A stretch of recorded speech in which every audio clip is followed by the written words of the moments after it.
انہوں نے جو محنتیں کی 1990 سے لے کر اب تک کے، اس کے بعد جو صوفیوں کی کتابوں سے جو غلطیاں نکال کر بتائی تھی، تاکہ اس کی وجہ سے ہماری امت کو کافی فائدہ ہوا، ان غلطیوں کو نکال کے بتانے سے کہ بھائی شرک اور بدعت کس طرح انہوں نے پھیلایا کر کے.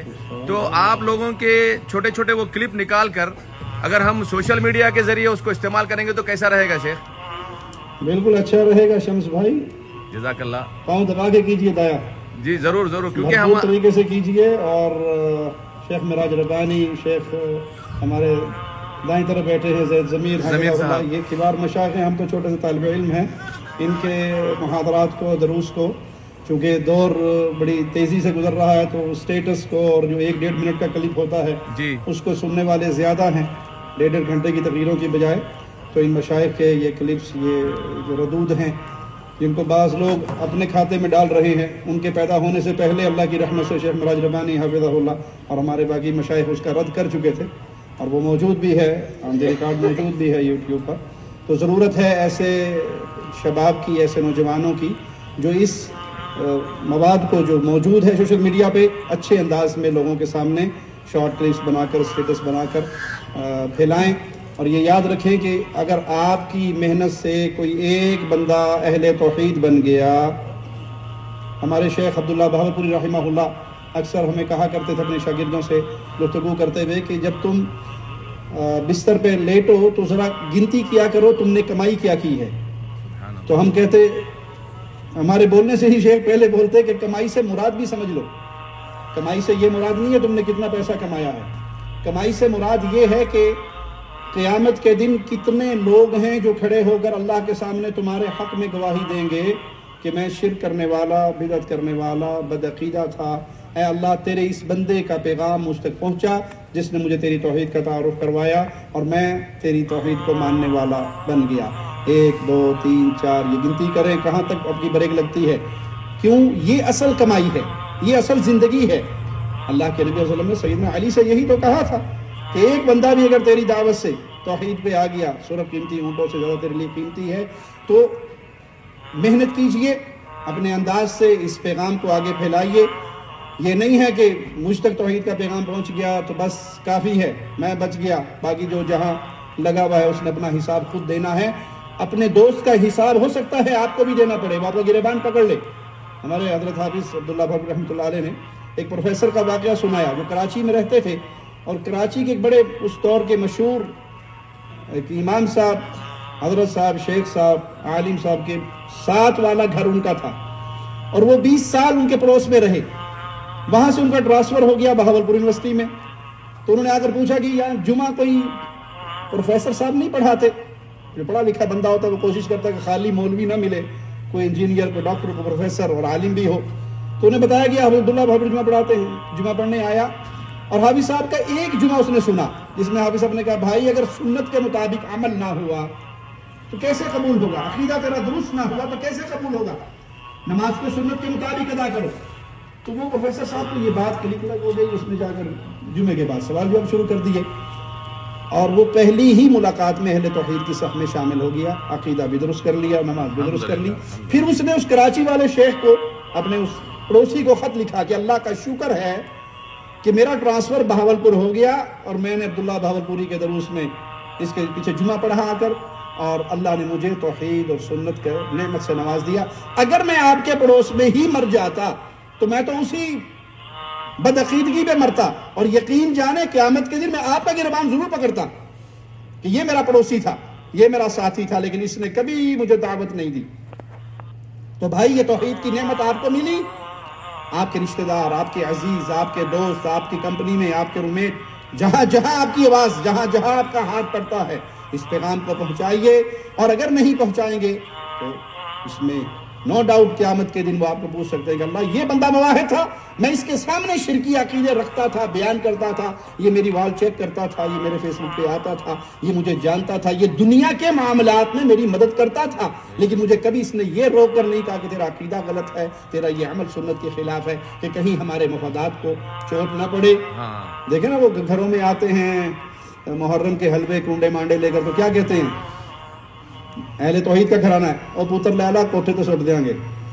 لے لو پرندوں کو ڈال دیں گے. آپ نے کہا لے لو، لیکن آپ جانتے ہیں کہ کھانا جائز نہیں ہے، آپ نے تو پھینک دیا. آپ کی آنے والی نسل کہے گی ابا لے لیا کرتے تھے، کھا بھی لیا کرتے تھے، کوئی بات نہیں، آؤ کھا لیتے ہیں.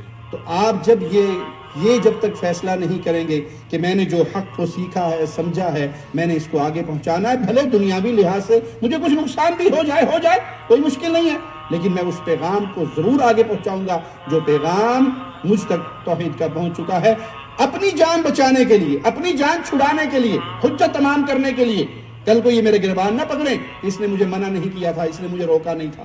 اس لیے اپنے اتنی جرأت پیدا کریں کہ جہاں آپ کو خلاف شریعت مسئلہ نظر آئے، پیار سے، محبت سے، حکمت سے، لٹھ نہیں مارنا، ڈنڈا نہیں مارنا، لیکن دعوت ضرور دینی ہے. حکمت سے مراد انداز پیارا ہو، پیغام صحیح ہو، پیغام میں تبدیلی نہ ہو. ایک بادشاہ کو خواب آئے نا کہ میرے سارے دانت ٹوٹ گئے. اس نے کہا اچھا. کسی بڑے خواب کی تعبیر کرنے والے بزرگ کو بلایا گیا. انہوں نے کہا جناب مجھے خواب آیا میرے سارے دانت ٹوٹ گئے. یہ حکمت ہے، ذرا حکمت سمجھ لیجئے. کیا تعبیر ہے اس کی؟ کہا جی بادشاہ سلامت، اس کی تعبیر مجھے یہ سمجھ آتی ہے آپ کا سارا خاندان آپ کی زندگی میں مر جائے گا. کہاں؟ سارا مر جائے گا؟ سارا مر جائے گا. جلاد سے کہا اس مولوی کی منڈی اتار دو، بڑا ظالم ہے، میرے سارے خاندان کو مار رہا. ہاں ہو گیا. دوسرے کو بلاؤ. دوسرا آیا، خواب تو وہی تھا. حضرت خواب دیکھا ہے، تعبیر بتائیے. کہ بادشاہ سلامت کیا کہنے، بڑی عظمت والے بزرگ ہیں آپ. ہاں جی ماشاءاللہ تبارک. ایسے خواب تو خوش نصیبوں کو آتے ہیں. آپ کو اللہ نے یہ خواب دکھا کر یہ امید لگا دی ہے کہ آپ کو اللہ اتنی لمبی عمر دے گا، اتنی لمبی عمر دے گا کہ آپ کے خاندان میں سے کسی کو نہیں دی ہوگی. واہ واہ، مولوی ہوئے تو 13 ورگا، چیف جسٹس لواؤ، اس کو تھیلیاں بھر کے سونے کی دو. اب رج کے انعامات پا کے جا رہا ہے. بات وہی ہے، سارے مر جائیں گے تو زندہ رہے گا. انہیں لٹھ ماری، منڈی کٹوا لی. اس نے حکمت سے، پیار سے بات کی اور انعامات پا کے گیا. بات میں تبدیلی ہوئی؟ بات میں تبدیلی نہیں ہوئی نا، بات وہی رہی. توحید میں بیان کرتے ہوئے ڈنڈی نہیں مارنی. یا حکمت والے بھی ٹھیک ہے، یا رسول والے بھی ٹھیک ہے، آپ بھی ٹھیک ہے، میں بھی ٹھیک ہوں، جو جہاں لگا ہے ٹھیک لگا ہے. آؤ مل جل کر توحید کو سائڈ پہ کر کے، سنت کو سائڈ پہ کر کے اور مسائل پہ ہم اتحاد کر لیں. تو اتحاد کا چورن شریعت نے بیچا ہی نہیں، ہمیں دیا ہی نہیں. وہاں تو ایک ہی بات ہے، حق بیان کرنا ہے. کوئی مانے اس کی مرضی، نہ مانے اس کی مرضی. تو پیارے بھائی، اس حق کو بیان کرنا ہے. اپنے اخلاق کو اچھا رکھے، اخلاق نہیں خراب کرنے، کسی کو گالی نہیں دینی، کسی کا نہ حق بیان کرنا ہے. اس میں کوئی آپ نے بات کو تبدیل نہیں کرنا. انداز اچھا ہے. وہ کہتے شخص نے اینک اتاری، راستے میں رکھی اور بیٹھ گیا. گزرنے والا گزرا، اس کے پاؤں کی ٹھوکر سے اینک ٹوٹ گئی. تو اس نے کہا سر معاف کرنا، میری ٹھوکر سے آپ کی اینک ٹوٹ گئی. کہا اچھا بات سنو، آپ دیوبندی ہیں؟ اس نے کہا بات آپ نے کیسے پہچان لی؟ میں تو واقعی دیوبندی ہوں، لیکن آپ کو کیسے پتا لگا؟ کہا اگر کوئی بریلوی ہوتا تو وہ اینک ٹوٹنے کے پیسے بھی دیتا اور معافی بھی مانگتا. آپ دیوبندی ہیں، کم از کم معافی تو مانگی نا. اور اگر کوئی وہابی ہوتا کہ پاگل، یہ اینک رکھنے کی جگہ فٹ پاتھ پہ اینک رکھی، تیرا دماغ خراب ہے، لوگوں کے چلنے کے راستے میں تو اینک رکھ کے بیٹھا، تیرے جیسا جاہل کہاں سے ملے گا؟ اینک اٹھا اپنی پڑے گا، راستہ کھول لوگوں کا. تو وہ توڑ کے بھی جاتا، دو چار سنا کے بھی جاتا. تو حضرت حافظ عبداللہ باہو رحمۃ اللہ علیہ یہ مثال دینے کے بعد فرمایا کرتے ہیں اس کی وجہ کبھی غور کی آپ نے کہ اس کا اخلاق اتنا کیوں خراب ہوا؟ اس لیے کہ جب شیطان پہلے والے کے پاس آیا تو اس نے اس کو قبر پرستی میں، پیر پرستی میں، امام پرستی میں اتنا ڈبو دیا کہ اسے اس کے اخلاق خراب کرنے کی ضرورت محسوس ہی نہیں ہوئی. شرک جب لگ گیا، کینسر کی بیماری لگ گئی، سر میں درد ہو یا نہ ہو، دوسرے کے پاس آیا تو اسے بھی تصوف اور پیری مریدی خانقاہی نظام میں ڈال دیا. اس حد تک تو نہ لے گیا لیکن بہت حد تک لے گیا. جب وہ آیا تیسرے کے پاس، نہ اس کی توحید کے مسئلے کو خراب کر سکا، نہ کہ اس کی اتباع رسالت کے معاملے کو خراب کر سکا. اس نے کہا جنت میں تو جائے گا لیکن زیادہ اونچا نہ جائے، نیچے نیچے رہے، اس کی ٹانگیں کھینچو، اس کا اخلاق خراب کرو. تو اپنے اخلاق پہ توجہ دیجیے. اہل توحید کا اخلاق سب سے بہتر ہونا چاہیے. جب ہمیں توحید کی دعوت اور توحید کی نعمت ملی ہے تو ہمارا اخلاق تو وہی ہونا چاہیے جو محمد رسول اللہ صلی اللہ علیہ وسلم کی. تو حکمت کو سمجھیے, بات حکمت کے ساتھ پیش کریں, لیکن یہ نہیں ہے کہ میرے سٹیج پر تمام اہل شرک بیٹھے ہوئے ہیں اور میں سب کو بغل گیر لگا کے اور سب کے ساتھ یہ فلاں صاحب ہیں, یہ فلاں صاحب ہیں, یہ فلاں. بھائی یہ اہل بدعت ہیں, یہ اہل شرک ہیں, یہ اسلام دشمن ہیں, یہ رسول اللہ صلی اللہ علیہ وسلم کے دین کے اندر اضافہ کرنے والے ہیں, یہ اللہ کے نبی صلی اللہ علیہ وسلم کی شریعت کو تبدیل کرنے والے ہیں. یہ میرے بھائی کیسے بن سکتے ہیں؟ یہ میرے بھائی قتل.